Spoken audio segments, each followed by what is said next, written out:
big question, because the question is, did we achieve the demands of our independence movement? Because there was a movement for independence from colonialism. And if we achieve the demands, then yes, we're in a state of independence. But politically, economically, some would even argue culturally, Sierra Leone remains dependent to the outside world.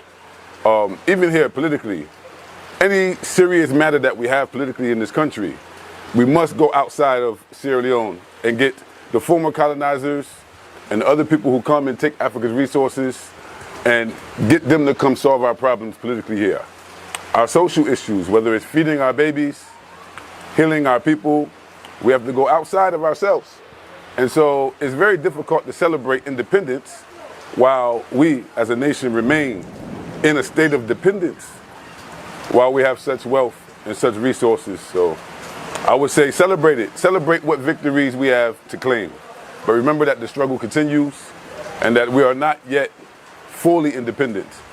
Africans won't be independent until the whole Africa is independent. And so we have a long way to go, but we celebrate the small victories. Our ancestors set out to transform a system from being ruled by the British to being ruled by the natives. And today we have indigenous ran governments. We have an economy that's ultimately controlled by us, the market people here.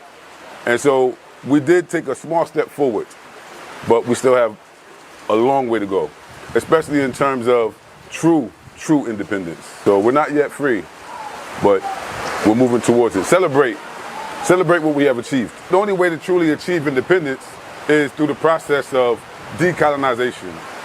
Decolonization meaning there was a time in our history where the Westerners, the Europeans, came here and they colonized all of Africa. And they ruled here from Europe. And so now we have independence, but yet we still depend on these same people.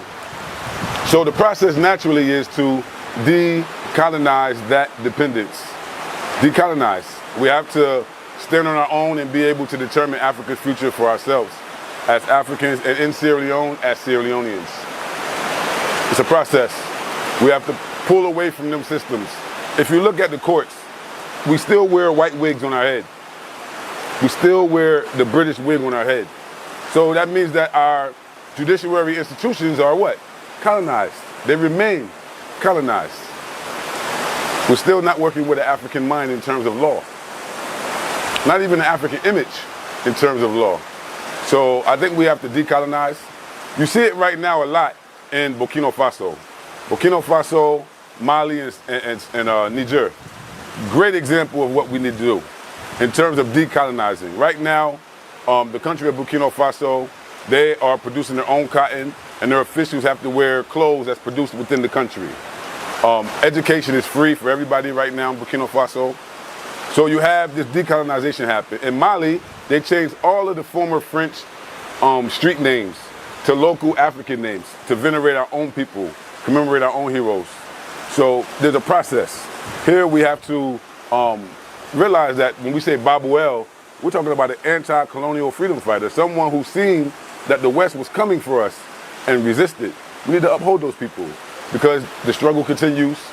Right now, the majority of the resources that leave this country, we never benefit from as a people. So until we can benefit from our own resources and control our own justice system, dictate our own governments, then we'll always be in a state of dependence.